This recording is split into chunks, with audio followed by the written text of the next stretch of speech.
नमस्कार मित्रांनो, मी हेमंत देसाई ऑफिशियल या माझ्या यूट्यूब चॅनलमध्ये आपलं मनापासून स्वागत. मित्रांनो, अनेक वर्षांपूर्वी दामकरी काम नावाचा एक चित्रपट आला. दामकरी काम येड्या दामकरी काम असं त्याचं टायटल सॉन्ग होतं. खूप लोकप्रिय होतं तो सिनेमा. त्यानंतरचे चित्रपट अपना सपना, मनी मनी, कॅश नावाचा चित्रपट होता, नगद नारायण नावाचा चित्रपट होता आणि मनी है तो हनी है असं म्हटलं जातं. आणि या तत्त्वज्ञानावरती सगळ्यात गाढा विश्वास कोणाचा असेल तर आपला खोके गट किंवा समृद्ध गट किंवा मिंधे सेना म्हटलं ज्याला, त्या गटाचं तत्त्वज्ञानच हे असावं की काय अशी शंका निर्माण व्हावी अशी स्थिती. 50 खोके एकदम ओके ही घोषणा कोणी दिली, कोणी शोधली, तो संशोधनाचा विषय. प्रथम कोणी घोषणा दिली, पण संपूर्ण देशामध्ये ही घोषणा गाजली. आणि काही काळ तर जेव्हा एकनाथ शिंदेंनी जेव्हा गद्दारी केली, जिथे कुठे हे लोक जायचे तेव्हा 50 खोके एकदम ओके या घोषणेने त्यांचं स्वागत व्हायचं. पुढे काही महिन्यांनी ते इतके इरिटेट व्हायला लागले, संतापायला लागले, चिडायला लागले किंवा पती हल्ले चढवायला लागले. जे अशी घोषणा द्यायचे त्यांच्यावरतीच त्यांच्या अंगावर जायला लागले. असे काही प्रसंग घडले. पण ही घोषणा पुन्हा पुन्हा का द्यावीशी वाटते. आणि जे ही घोषणा देत आहेत शिंदे सेनेच्या विरोधात, ती घोषणा त्यांना चिकटती आहे. म्हणजे मी तुम्हाला काही उदाहरणं सांगेन की अनेक वर्षांपूर्वी ज्यावेळी 2008मध्ये UPA सरकार होतं, त्या UPA सरकारमध्ये कॅश फॉर व्होट्सचं कांड गाजलं. अणुकराराच्या मुद्द्यावरनं अमेरिकेशी अणुकरार करायचा की नाही करण्याचा निर्णय मनमोहन सिंग सरकारने घेतल्यानंतर त्या सरकारला बाहेरून ज्यांनी पाठिंबा दिला होता डाव्या आघाडीने, म्हणजे कम्युनिस्टांनी, त्यांनी तो पाठिंबा काढून घेतला. आणि हे सरकार राहतं की नाही असं प्रश्न निर्माण झाला. अविश्वासाचा ठराव दाखल झाला. त्यावेळी मनमोहन सिंग सरकारचं बहुमत फारसं नव्हतं. मग त्यावेळी असा आरोप झाला की अमरसिंह जे फिक्सर म्हणून प्रसिद्ध होते त्यांनी आणि आणखीन एका नेत्यांनी एक कांड घडवून आणलं आणि भारतीय जनता पक्षाच्या नेत्यांचीच खरेदी करावी म्हणून 3 नेत्यांना पैसे देण्यात आले असा आरोप झाला. त्या 3 नेत्यांची नावं, भाजपच्या नेत्यांची नावं भगतसिंग कलुस्ते, अशोक अरगल आणि महावीरसिंग भगोड़ा, हे 3 नेते होते. त्यांच्यावर आरोप झाला की त्यांनी पैसे घेतले की अविश्वासाच्या ठरावाच्या वेळी UPA सरकारच्या बाजूने मतदान करावं किंवा तटस्थ राहावं, सभागृहात हजर राहू नये, असं काय जे असेल ते त्यांच्या विरोधात आरोप झाला. प्रकरण मग कोर्टात गेलं आणि ते खूप संपूर्ण देशामध्ये ते प्रकरण गाजलं. भारतीय जनता पक्षाच्या 3 खासदारांच्या विरोधात आरोप झाला होता. अमरसिंगसह त्याच्यात गोवले गेले होते, जे समाजवादी पार्टीचे होते आणि ते फिक्सर म्हणून प्रसिद्धच होते. आता ते नाही आहेत. पण भारतीय जनता पक्षाच्या नेत्यांनी कॅश घेतल्याचा आरोप झाला होता. भले त्यांना कॅश कोणी दिली असा आरोप झाला, तो UPA सरकार म्हणजे काँग्रेसवरती आरोप होता. पण कॅश घेतली कोणी? आपण जे सरळ मार्गी माणसं आहोत, आपल्याला कोणी असा पैसा दिला तर आपण तो त्याच्या अंगावर फेकून मारू ना, नोटा. तशा नोटा अंगावरती फेकून या भाजपच्या खासदारांनी मारल्या असल्याचं ऐकिवत नाही. हे आपण लक्षात घ्या. भारतीय जनता पक्षाचे राष्ट्रीय अध्यक्ष बंगारू लक्ष्मण हे कॅश घेताना अंडर द टेबल पैसे खाताना सापडले आणि त्यांना मग हाकलून दिलं भाजपनेच. कारण बदनामी झाली भाजपची. भाजपचं चारित्र्यवान पक्ष, शुद्ध चारित्र्याचा पक्ष, त्यांना हाकलून द्यावं लागलं राष्ट्रीय अध्यक्षांना. ते पैसे खाताना दिसले. हे लक्षात घ्या. भाजप हा चिखलातच बुडालेला पक्ष आहे इतरांसारखा. काँग्रेसचा बदनाम झालेला पक्ष आहे. काँग्रेसचं भ्रष्टाचाराने पूर्णपणे भ्रष्टाचारात माखला गेलेला पक्ष असं म्हणतात. पण हे कसे आहेत लोक? आणि ज्या काँग्रेसवरती इतके आरोप झाले, ते बोफोर्स असेल, 2G असेल, हे कुठलीही प्रकारे सिद्ध झाले नाही, पण काँग्रेसला बदनाम करून टाकलं. अर्थात काँग्रेसचे सगळे नेते शुद्ध चारित्र्याचे आहेत असा कोणीही दावा करत नाही. मुळात काँग्रेसच्या नेत्यांचाही तो दावा नसतो. पण काँग्रेसच्या नेत्यांमध्ये, काँग्रेस पक्षामध्ये हा दंभ तरी नाही की आम्ही फार स्वच्छ आहोत म्हणून. भाजपच्या नेत्यांचा असतो म्हणून हे सांगायचं. अजून एक उदाहरण सांगू. रेवंत रेड्डी जे मुख्यमंत्री आहेत आज काँग्रेसचे, TRSचं जेव्हा सरकार होतं, म्हणजे चंद्रशेखर हे तेलंगण राष्ट्र समितीचे, आता भारत राष्ट्र समिती म्हणून ओळखली जाणारा पक्ष, त्यांची सत्ता होती, तेव्हा रेवंत रेड्डी यांनी TRSनी जो एक नामांकित केलेला एक अँग्लो इंडियन समाजाचा प्रतिनिधित्व करणारा एक जो त्यांचा आमदार होता, त्याला खरेदी करण्यासाठी 50 लाख रुपये त्याला देताना त्यांना पकडलं, अशी केस झाली होती. जे रेवंत रेड्डी आज मुख्यमंत्री आहेत, आता त्यामध्ये त्यांना अडकवलं गेलं असं म्हणतात. आणि हे प्रकरण सिद्ध झालं नाही, कारण TRSचं शत्रुत्व रेड्डींशी होतं. आणि तेव्हा हे रेड्डी हे तेलुगू देशममध्ये होते. तेलुगू देशम आणि TRS यांचा संघर्ष जबरदस्त, घनघोर संघर्ष. त्यामुळे हे अडकवलं असण्याची शक्यता नाकारता येत नाही. ते आज मुख्यमंत्री. हे कॅश नगद पैसे घेण्याची प्रकरणं अनेक आहेत. पण मुद्दा असा आहे की मी सांगतो तेव्हा UPA सरकारवर अनेक आरोप झाले, असे कॉन्क्रीट आरोप अनेक सिद्धच होऊ शकले नाही. कॉमनवेल्थ घोटाळ्यामध्ये जे सुरेश करमाडी तुरुंगात जाऊन झाले, ते बाहेर आले, त्यांच्यावर कुठलाही आरोप सिद्ध झाला नाही. ते काँग्रेसचे खासदार. सांगायचा मुद्दा असा, तरी देखील काँग्रेसचं UPAचं सरकार, काँग्रेस प्रणित UPAचं सरकार पडलं, कारण ते सरकार भ्रष्ट होतं असा प्रचार झाला, तो चिकटले त्यांच्यावरती आरोप. म्हणजे त्यांची प्रतिमा कलंकित झाली, त्यांना त्यांच्यावरती आरोप चिकटले. आणि तशाच प्रकारचे आरोप आज शिंदे सेनेवरती चिकटले जातात. अंबादास दानवे, माजी विरोधी पक्षनेते विधान परिषदेतले, शिवसेनेचे उद्धव ठाकरे यांच्या, ते अत्यंत चांगलं आणि प्रभावीपणे बोलतात, अभ्यास करतात, अभ्यासपूर्णपणे शेतकऱ्यांचे प्रश्न मांडतात, आंदोलनं करतात. आता ते विरोधी पक्षनेते नाही आहेत, पण त्यांनी 2-3 व्हिडिओ ट्विट केले, व्हायरल केले. आणि त्या व्हिडिओमध्ये असं दिसत होतं की एकनाथ शिंदे यांचे आमदार रोह्याचे, त्या भागातले, ज्या भागातून NCP अजितदादा गटाचे प्रदेशाध्यक्ष सुनील तटकरे येतात, त्यामध्ये असं दिसत होतं की हे जे महेंद्र दळवी नावाचे जे आमदार आहेत, 2-3 व्हिडिओमध्ये नोटांची बंडलच्या बंडलं दिसत आहेत, आणि एक दुसरा T-शर्टवाला माणूस दिसतोय, आणि मग दळवी दिसत आहेत त्याच्यात. आता हे नोटांची बंडलं तिथे काय करतात? एवढी नोटांची बंडलच्या बंडलं भरभरून ही काय करत होती तिथे? दानवे म्हणाले की मी काही म्हणत नाही की ते दळवींनी ते पैसे घेतले, पैसा खाल्ला त्यांनी, पण ते म्हणाले की मग काय झालं असेल माहीत नाही, हे नोटाच्या बंडलं आली तिथे. आता त्यानंतर त्याची काही पूजा होती काय काय मला माहीत नाही, की त्याला म्हणतो की अर्थदेवीची पूजा वगैरे तिथे होती, आयोजित केलेली, माहीत नाही. आणि हे पैसे कुठल्या व्यवहारापोटी आले होते हेही माहीत नाही. बरं, इतकी बंडलच्या बंडलं, इतका कॅश व्यवहार कोणी करत नाही. मोदी तर म्हणतात की कॅशलेस सोसायटी, डिजिटल इंडिया, सगळ्या जगात डिजिटल इंडियाचा कित्ता घालून दिला आहे मोदींनी, असं ते म्हणतात. मोदींची आणखीन एक गोष्ट, न खाऊंगा न खाणे दूंगा. आता न खाऊंगा ठीक आहे, मोदींवरती कुठलाही आरोप झाला नाही, पण बाकीचे बकासुराप्रमाणे खात आहेत आणि मोदींना दिसतच नाही ते.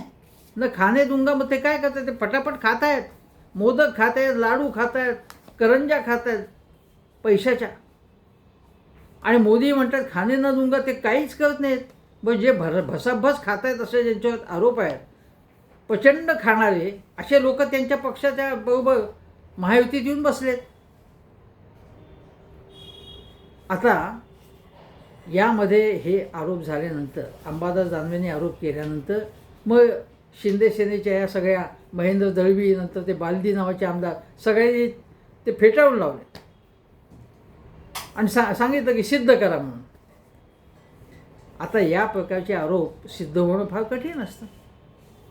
आणि जर तुमची सत्ता नसेल, तुम्ही विरोधात असाल, पोलीस यंत्रणा तुमच्याबरोबर नाही आहे, बस सत्ताधाऱ्यांच्या धाकामुळे तिथे समजा साक्षीदार स्वामी येणं कठीण असतं.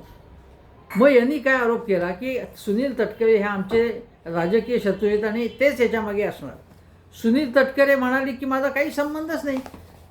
अंबादास दानवे यांनी जे आरोप केले त्याचा माझा काही संबंध नाही, माझी वर्ष 2 वर्षात त्यांची गाठही नाही, बरं माझी त्यांची फारशी ओळखही नाही असं ते म्हणाले. आणि सुनील तटकरे ज्यांच्यावरती तुम्हाला आठवत असेल 10-12 वर्षापूर्वी ज्याप्रमाणे नितीन गडकरींवरती आरोप होते, तसं सुनील तटकरेंनी अनेक बोगस कंपन्या स्थापन केल्या आहेत, बेनामी व्यवहार, काळा पैसा वगैरे वेगवेगळे आरोप त्यांच्यावर झाले होते. पण ज्या क्षणी ते महायुतीत आले त्या क्षणी ते पवित्र झाले, पदरी पडलं, पवित्र झालं. आता सुनील तटकरे म्हणतायत बघा त्यांनी शरद पवारांनी त्यांना मोठं केलं, त्यांच्याशी दगाबाजी केली आहे सुनील तटकरेंनी. आणि तटकरे म्हणाले की मी असल्या भानगडी कधी करतच नाही, मी वैचारिक लढाई करतो म्हणाले ते. आता सुनील तटकरेंनी कोणती वैचारिक लढाई केली हे मला तरी काही माहीत नाही आजपर्यंत. आता एखाद्या विद्यार्थ्याला पॉलिटिकल सायन्सला सांगितलं पाहिजे की तू PhD कर याच्यावरती, काय वैचारिक लढाई केली. सुनील तटकरे यांनी काही सामाजिक प्रश्न,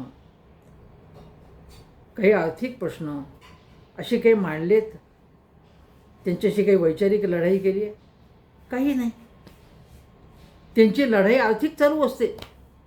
बघा ते सिंचन म्हणजे जलसिंचन खातं त्यांच्याकडे होतं, त्यामध्ये काय काय झालं आपल्याला माहिती आहे. सिंचनामध्ये जो 70,000 कोटींचा घोटाळा झाला त्याच्यामध्ये त्यावेळी एक मंत्री होते अजितदादांचे परममित्र तेव्हाच येतही सुनील तटकरे, त्यांच्या काळात ते झालं. अर्थमंत्री अजितदादा होते आणि सुनील तटकरे होते. आर्थिक उलाढाली, उपक्रम, उद्योग यांच्यामध्ये त्यांचा खूप म्हणजे त्यांचा हात कोणी धरू शकणार नाही सुनील तटकरे. जे काय असेल ते असेल. ते अंबादास दानवे काय म्हणाले, मला कोणी माहिती दिली हे काही महत्त्वाचं नाही, प्रश्न ही माहिती खरी का खोटी यायचा.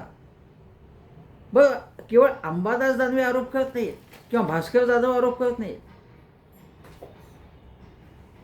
सुधीर मुनगंटीवार म्हणाले की हे गंभीर प्रश्न आहे, तिची चौकशी व्हायला पाहिजे आणि विधानसभा अध्यक्षांनी याची चौकशी करावी असं सरकारला सांगावं आणि चौकशी केली पाहिजे. मुनगंटीवारांसारखा ज्येष्ठ भारतीय जनता पक्षाचा नेता ज्यांच्यावरती अन्याय होऊन झाला आहे त्यांना मंत्रिमंडळात घेतलं नाही, पण ते खरं बोलले. ते मी याच्यामध्ये कुठलंही राजकारण नाही, मग तो शोधा ना तुम्ही.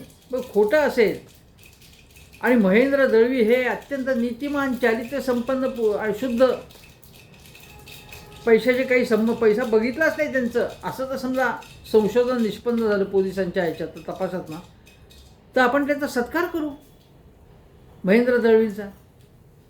एक लक्षात घ्या तुम्ही की रोहा, अलिबाग, रायगड या सगळ्या क्षेत्रात प्रचंड गुंतवणूक येते, म्हणून त्याच्या पालकमंत्र्यासाठी मारामारी सुरू आहे. ही गुंतवणूक येत आहेत, मग उद्योग येत आहेत, मग ठेक्याची कामं निघतील, रस्त्याची कामं निघतील, MIDC येतील. हा या सगळ्यात आर्थिक व्यवहार असतो, त्याच्यामध्ये या लोकांना इंटरेस्ट. माझं म्हणणं काय की यांच्यावरती शिंदे सेनेवरती आरोप झाले की ते चिकटतात. त्यांना का चिकटतात? कारण यांची प्रतिमाच मुळात गलिच्छ, म्हणजे हे अत्यंत पैशाच्या व्यवहारात लडबडलेली माणसं आहेत अशी त्यांची प्रतिमा आहे. 50 खोके म्हणजे 50-50 कोटी एकेकाने घेतले आणि त्यांनी उडी मारली, उद्धव ठाकरेंची गद्दारी केली अशी प्रतिमा आहे त्यांची, इमेज आहे त्यांची, फार वाईट इमेज आहे त्यांची. आता भारतीय जनता पक्षाची महाराष्ट्रातली प्रतिमा आहे, त्यांनी प्रतिमा तरी बरी ठेवली आपली. बरं हे सगळे आरोप अजितदादांच्या पक्षाच्या ह्याच्यात ते. आता हे माणिकराव कोकाटे रमी खेळत होते. बरं रमी हे काही पैसे लावूनच खेळतात ना, विधानसभेत खेळत होते मंत्री, कृषी मंत्री. त्यांची गचांडी झाली त्या खात्यावरनं. पण यांच्यावर जे आरोप झाले हे लक्षात घ्या, कारण हे पैशाचेच आरोप होते ना त्यांच्यावरती. संजय शिरसाट ते घरी आले आणि घरी तिथे नोटा दिसत होत्या, बंडलं तिथे. हा व्हिडिओ रिलीज झाला. आता हे म्हणतायत संजय शिरसाट हे स्क्रीनशीट देतात आता महेंद्र दळवींना, म्हणजे ज्याला उंदराला मांजराची सक्ष म्हणतात ना, किंवा उंदराची मांजराला सक्ष, मांजराची उंदराला सक्ष, जे काय असेल ते. आता हे संजय शिरसाट यांच्यावरती सिडकोच्या एक जमीन बिवलकर नावाच्या कोणाची लाटल्याचा आरोप आहे. अनेक इतर आरोप आहेत. एक करोडो रुपये खर्च करून एक हॉटेल घेत होते.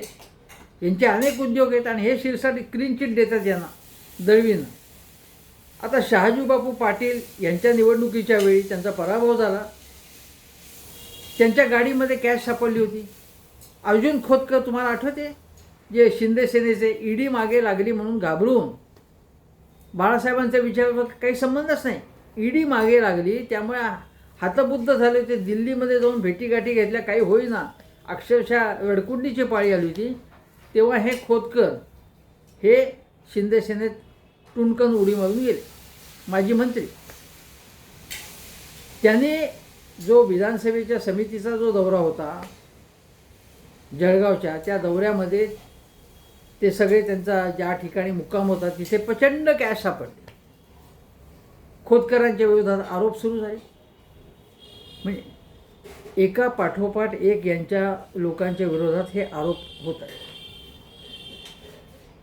आता निलेश राणे हे शिंदे सेनेचे, निलेश राणेंचे वडील नारायणराव राणे, ते लोकसभेत यावेळी निवडून आले तेव्हा विनायक राऊत जे उद्धव ठाकरे यांचे पराभूत उमेदवार जे आहे होते तिथले आणि खासदार होते अनेक वर्ष, त्यांनी आरोप केला होता की पैसे प्रचंड वाटले म्हणून नारायण राणेंच्या विजयासाठी म्हणून.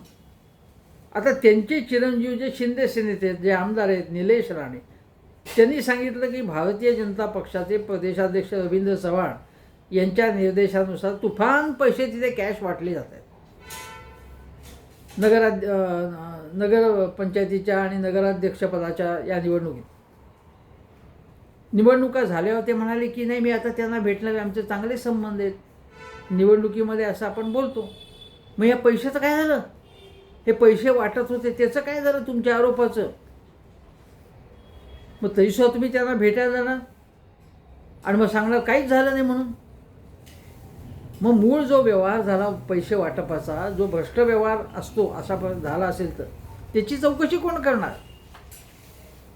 त्यामुळे हे सगळं खोक्यांचं जे राजकारण आहे ते महाराष्ट्राला नाचवतं आहे असं माझं स्पष्टपणे मत आहे. आता या सगळ्या गोष्टी आहेत. त्यानंतर सुप्रियाताई सुळेंनी लोकसभेत चांगला प्रश्न केला की एवढा कॅश, म्हणजे आता कॅश अर्थव्यवस्थेत येते कुठून एवढी, किंवा पॉलिटिकल म्हणजे राजकारणात एवढा पैसा येतो कुठून, याची चौकशी करा तुम्ही. ईडी करा, इन्कम टॅक्स, CBI, कोणामार्फत चौकशी करा. कालाधन बाहेर काढणं, मग हा काय गोराधन आहे का? हा जो इतक्या नोटा बंडलं दिसत आहेत ती, आणि हे सगळं AIच्या तंत्रज्ञाने म्हणे मॉर्फ केलेलं असे हे ठोकून देत. पोलिसही यांचे, सरकार यांचं आहे, काही चौकशी होणार नाही. आता अजितदादांच्या मुलाची पाळथं पावाच्या याची काय चौकशी होणार? काही अधिकाऱ्यांवर कारवाई होणार. सिंचन घोटाळ्याच्या वेळी काही अधिकाऱ्यांवर कारवाई झाली, अजितदादांपर्यंत प्रकरण आलंच नाही. बैलगाडी पुरावे जे होते ते समुद्राला अर्पण केलं, काहीच झालं नाही पुढे. लहान मोठ्या अधिकाऱ्यांवरती त्यांच्या डोक्यावरती मारणार, ते त्यांच्या माथी फोडणार, हे सगळी पापं, आणि आपण मुक्त होणार, हे असा यांचा सगळा उद्योग आहे. आता हे जे सगळं आहे, आता अंबादास दानवे बरोबर म्हणाले किंवा आदित्य ठाकरे म्हणाले कर्जमाफीसाठी यांच्याकडे पैसा नाही, महाराष्ट्राचे सरकार आर्थिकदृष्ट्या थोडं अडचणीत आहे असं देवेंद्र फडणवीस म्हणत आहेत. आणि मग हे पैसे येत आहेत कुठे यांच्याकडे? आता वसंत डावखरे जे भारतीय जनता पक्षाचे आमदार आहेत, त्यांनी आज विधिमंडळात आरोप केला की वसंत डावखऱ्यांच्या मुलांनी, निरंजन डावखऱ्यांनी असा आरोप केला. आणि त्यांनी असं म्हटलं की आपला दवाखाना म्हणजे भ्रष्टाचाराचं कुरण आहे. ठाण्यामध्ये तिथे तर त्यांनी सांगितलं की जे आपला दवाखाना आहे ते साडीचं दुकान आहे, साड्या वाटतात. मग हे आपला दवाखानाचे नाव, योजनेचं नाव पण आपलं साडीचं दुकान, अशा प्रकारचं काहीतरी नाव दिलं पाहिजे, किंवा साडी वितरण केंद्र म्हणून. काय चाललं आहे काय? आणि शिंदे सेनेचे एका पाठोपाठ एक भानगडी बाहेर येतात. ते योगेश कदमांची त्या बारची भानगड आली बाहेर, एका पाठोपाठ एक अनेकांवरती आरोप आहेत त्यांची त्याबाबत. आता गोष्ट अशी आहे की महाराष्ट्राची प्रतिमा, महाराष्ट्रात भ्रष्टाचाराची इतकी प्रकरणं एका पाठोपाठ एक अशी क्वचितच झालेली आहे. सिंचन घोटाळ्याच्या वेळी प्रकरणं गाजली. आता सिंचन घोटाळा बाहेर कोणी काढला मुळात? श्वेतपत्रिका काढा म्हणून पृथ्वीराज चव्हाण त्या सरकारनेच आदेश दिला होता की श्वेतपत्रिका काढो. बाबा म्हणजे पृथ्वीराज चव्हाण जे स्वच्छ मुख्यमंत्री म्हणून प्रसिद्ध आहेत, त्यांनीच आग्रह धरला होता. मग तसाच आग्रह देवेंद्र फडणवीस हे स्वच्छ मुख्यमंत्री आहेत, स्वच्छ प्रतिमेचे, त्यांनी आग्रह धरावा याचा. पण ते त्याच्यावरती त्यांना क्लीन चिटवादी मुख्यमंत्री म्हणतात, ते ताबडतोब क्लीन चिटा देतात. मुद्दा असा आहे की महाराष्ट्राची प्रतिमा अशी कलंकित होणं हे योग्य आहे का? महाराष्ट्राची 1 ट्रिलियन इकॉनॉमी करायची आहे. आता हे 1 ट्रिलियन पैकी कित्येक करोड रुपये जर या मंत्र्यांकडेच गेले तर त्यांची इकॉनॉमी वाढेल. महाराष्ट्राची इकॉनॉमी वाढवायला पाहिजे, सर्वसामान्य माणूस सुखी झाला पाहिजे. त्याला देण्यासाठी तुमच्याकडे पैसे नाहीत आणि पोताच्या जे तुमच्याकडे पैसे येत असतील, तुमच्या अनेक अधिकाऱ्यांच्याकडे पैसे सापडले जात असतील. मला वाटतं आजच एका संदीप देशपांडेने आज एक प्रकरण काढलं, एक PWDमधला एक इंजिनियर बका पैसे खाताना. आता हे अर्थव्यवस्थेमधले हे जे बकासूर आहेत सगळे, त्या बकासुरांचा निपात कोण करणार? हा काही राजकारणाचा विषय नाही आहे. हे पैसे जेव्हा खाल्ले जातात किंवा असा आरोप होतो, त्यापैकी काही व्यवहार तर खरे असतील. हे व्यवहार होतात ते लोकविरोधी व्यवहार सँक्शन व्हावेत म्हणून, किंवा एखादं कंत्राट 1000 रुपयाचं असेल त्याची किंमत 10,000 करायची आणि मधले पैसे हडप करायचे आणि लोकांच्या डोक्यावरती माथ्यावरती तो सगळा खर्च टाकायचा. यासाठी होतं ते.